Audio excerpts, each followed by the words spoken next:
Cheese masala. ಎಂತ ಅಡಿಗೆಯ ರುಚಿಯಾಗೋ ರಹಸ್ಯವು 20 ರೂಪಾಯಿ.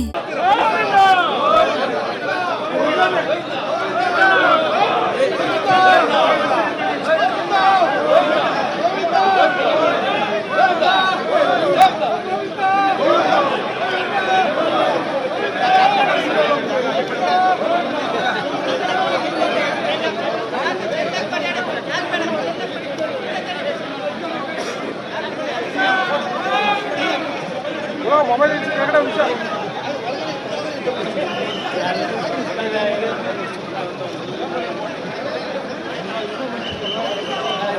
Mobile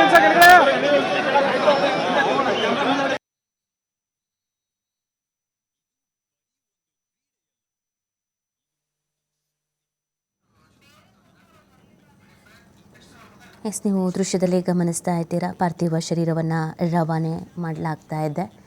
ಅಂತಿಮ ಯಾತ್ರೆ ಪ್ರಾರಂಭ ಆಗಲಿದೆ. ಸಕಲ ಸರ್ಕಾರಿ ಗೌರವಗಳೊಂದಿಗೆ ಚೆನ್ನಮ್ಮ ಅವರಿಗೆ ಅಂತಿಮ ನಮನ ಗಮನಿಸ್ತಾ ಇದ್ದೀರಾ ದೃಶ್ಯದಲ್ಲಿ ನೀವು. ಇದು ದೇವೇಗೌಡರ ಪದ್ಮನಾಭನಗರದ ಲೈವ್ ವಿಜುವಲ್ಸ್, ನೇರ ದೃಶ್ಯಾವಳಿಗಳನ್ನು ಗಮನಿಸ್ತಾ ಇದ್ದೀರಾ. ಇದೀಗ ಸಕಲ ಸರ್ಕಾರಿ ಗೌರವಗಳೊಂದಿಗೆ ಅವರನ್ನು ಪಾರ್ಥಿವ ಶರೀರವನ್ನು ರವಾನೆ ಮಾಡಲಾಗತ್ತೆ ಹೊಳೆನರಸೀಪುರಕ್ಕೆ. ಬೆಳಗ್ಗೆಯಿಂದ ಅಂತಿಮ ದರ್ಶನಕ್ಕೆ ಅಂತ ವ್ಯವಸ್ಥೆಯನ್ನು ಮಾಡಲಾಗಿದ್ದು. ಅಪಾರ ಸಂಖ್ಯೆಯಲ್ಲಿ, ಸಾವಿರಾರು ಸಂಖ್ಯೆಯಲ್ಲಿ ಅವರ ಅಭಿಮಾನಿಗಳು, ದೇವೇಗೌಡರ ಅಭಿಮಾನಿಗಳು, ಕಾರ್ಯಕರ್ತರು, ಆಮೇಲೆ ಗೊತ್ತಿರೋರು, ನೆಂಟರು, ಫ್ಯಾಮಿಲಿ ಎಲ್ಲ ಬಂದು ಅಂತಿಮ ದರ್ಶನವನ್ನು ಪಡ್ಕೊಂಡಿದ್ದಾರೆ. ಇದೀಗ ಕೊನೆಯದಾಗಿ ನಿವಾಸದಲ್ಲಿ ಅಂತಿಮ ನಮನ ಸಲ್ಲಿಕೆ ಮಾಡಲಾಗ್ತಾ ಇದೆ. ವಿಶೇಷವಾದಂಥ ವಾಹನ ಕೂಡ ತಯಾರಿಯಾಗಿದೆ. ಅಲಂಕಾರ ಎಲ್ಲ ಮಾಡಿ ಸಿದ್ಧತೆ ಮಾಡಿದ್ದಾರೆ.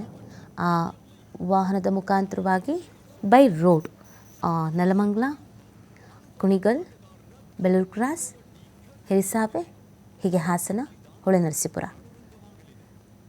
ಅಂತಿಮ ಯಾತ್ರೆ ನೆರವೇರುತ್ತೆ. ಸ್ವಲ್ಪ ಮಟ್ಟಿಗೆ ಇವತ್ತು ಸಂಡೇ ಇರೋದ್ರಿಂದ ಅಂತ ಏನು ಸಮಸ್ಯೆ ಆಗೋಲ್ಲ. ಆಮೇಲೆ ಟ್ರಾಫಿಕ್ ಎಲ್ಲ ಕ್ಲಿಯರ್ ಕೂಡ ಮಾಡಿದ್ದಾರೆ. ಪೊಲೀಸ್ ಇಲಾಖೆ ಅಲರ್ಟ್ ಆಗಿದೆ. ನೀವೇನಾದರೂ ಆಚೆ ಎಲ್ಲರೂ ಹೋಗೋರಿದ್ದರೆ, ಆ ರಸ್ತೆಯಲ್ಲಿ ಹೋಗೋರಿದ್ದರೆ ಒಂದು ಸ್ವಲ್ಪ ನೋಡ್ಕೊಳ್ಳಿ. ಯಾಕಂದರೆ ಹಿಂದೆಯೇ ಅಪಾರ ಜನರು ಹೋಗ್ಬೋದಾದ ಸಾಧ್ಯತೆ ಇರುತ್ತೆ, ಕಾರ್ಯಕರ್ತರು, ಅಭಿಮಾನಿಗಳೆಲ್ಲರೂ. ಹಾಗಾಗಿ ಈಗ ನೀವು ನೋಡ್ತಾ ಇರೋದು ಇದು ಚೆನ್ನಮ್ಮ ಅವರು ಕೊನೆಯುಸಿರೆಳೆಯೋದಕ್ಕೂ 3 ದಿನಗಳ ಹಿಂದಿನ ವಿಡಿಯೋ. ಇನ್ನೊಂದು ಕಡೆಯಲ್ಲಿ ದೇವೇಗೌಡರು ಕಣ್ಣೀರು ಹಾಕ್ತಾ ಇದ್ದಾರೆ, ಬಿಕ್ಕಿ ಬಿಕ್ಕಿ ಅಳ್ತಾ ಇದ್ದಾರೆ. 72 ವರ್ಷ ಒಟ್ಟಿಗೆ ಸಂಸಾರ ಮಾಡೋದು ಅಂದರೆ ಸುಮ್ಮನೆನಾ? ಎಷ್ಟೆಲ್ಲ ಕಷ್ಟ, ಸುಖ, ದುಃಖಗಳನ್ನು ಹಂಚಿಕೊಂಡಿರ್ತಾರೆ ಹೇಳಿ. ಅರ್ಧಾಂಗಿಯಾಗಿ ಜೀವನದ ಅರ್ಧ ಭಾಗವೇ ಆಗಿದ್ದರು ಚೆನ್ನಮ್ಮ ಅವರು. ಹೇಳ್ಬೇಕಾದ್ರೂ ಚೆನ್ನಮ್ಮ ಅವರ ಮಂತ್ರ, ಪೂಜೆ, ಮಧ್ಯಾಹ್ನ ಊಟ, ರಾತ್ರಿ ಊಟ, ದೇವೇಗೌಡರು ಊಟ ಮಾಡೋರಿಗೂ ಮಾಡದೇ ಇರೋದು, ಚೆನ್ನಮ್ಮ ಚೆನ್ನಮ್ಮ ಚೆನ್ನಮ್ಮ ಅಂತ ದೇವೇಗೌಡರು ಹೇಳ್ತಾನೆ ಇರ್ತಿದ್ರು. ಇನ್ನು ಮೇಲೆ ಆ ಹಿರಿಜೀವ ಹೇಗೆ ಇದನ್ನೆಲ್ಲ ಸಹಿಸ್ಕೊಳ್ಳುತ್ತೆ ಅನ್ನೋದು ನಿಜವಾಗ್ಲೂ ಕೂಡ ಪ್ರಶ್ನೆ. ಇದು ಅವರ ಮನೆಯ ವಿಜುವಲ್ಸ್ ನೋಡ್ತಾ ಇದ್ದೀರಾ. ಕುಟುಂಬಸ್ಥರು ಅಂತಿಮ ನಮನ ಸಲ್ಲಿಸ್ತಾ ಇದ್ದಾರೆ.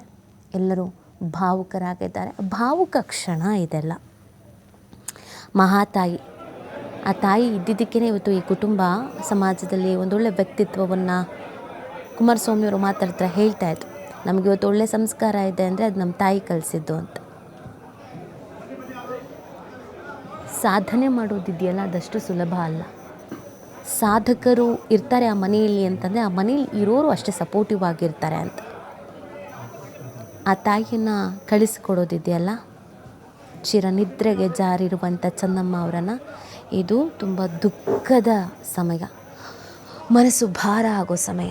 ನೋಡ್ತಾ ಇರೋ ನಮಗೆ, ಹೇಳ್ತಾ ಇರೋ ನಮಗೆ ಸಂಕಟ ಆಗತ್ತೆ. ಅಂಥದ್ರಲ್ಲಿ ಪ್ರತಿನಿತ್ಯ ಆ ತಾಯಿ ಜೊತೆಗಿದ್ದವರು, ಅವ್ರಿಗಿನ್ನೆಷ್ಟು ಸಂಕಟ ಆಗಲ್ಲ ಹೇಳಿ ನೋಡೋಣ. ಇನ್ನೇನು ಕೆಲವೇ ಕ್ಷಣಗಳಲ್ಲಿ ಹುಟ್ಟೂರಿನತ್ತ ಪಾರ್ಥಿವ ಶರೀರ ಹೊರಡಲಿದೆ. ಅಂತಿಮವಾಗಿ ಮನೆಯಲ್ಲಿ ಪೂಜಾ ಕಾರ್ಯಗಳು ಒಕ್ಕಲಿಗ ಸಂಪ್ರದಾಯದಂತೆಗೆ ಅಂತಿಮ ವಿಧಿವಿಧಾನಗಳನ್ನು ಪಾರ್ಥಿವ ಶರೀರ ಮೂವ್ ಆಗ್ತಾ ಇದೆ. ಮನೆಯಿಂದ ಹೊರಗಡೆ ತೆಗೆದುಕೊಂಡು ಬರಲಾಗ್ತಾ ಇದೆ. ಗಮನಿಸ್ತಾ ಇದ್ದೀರಾ ನೀವು ದೃಶ್ಯದಲ್ಲಿ.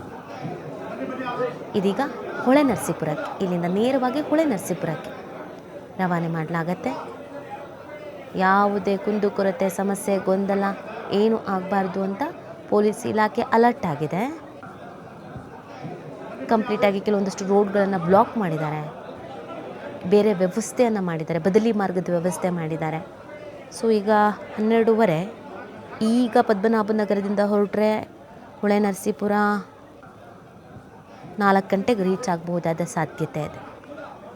ಆಮೇಲೆ ಅಲ್ಲಿ ಅಂತಿಮ ದರ್ಶನಕ್ಕೆ ವ್ಯವಸ್ಥೆಯನ್ನು ಮಾಡ್ತಾರೆ, ಅಲ್ಲೂ ಕೂಡ ಅಂತಿಮ ದರ್ಶನದ ವ್ಯವಸ್ಥೆ ಇದೆ. ನಾಳೆ ಮಧ್ಯಾಹ್ನ 2:15 ನಂತರ ಸಂಜೆ 4:15 ಒಳಗಡೆ ಅಂತಿಮ ವಿಧಿವಿಧಾನ, ಅಂತ್ಯ ಸಂಸ್ಕಾರ ನೆರವೇರಿಸ್ತಾರೆ.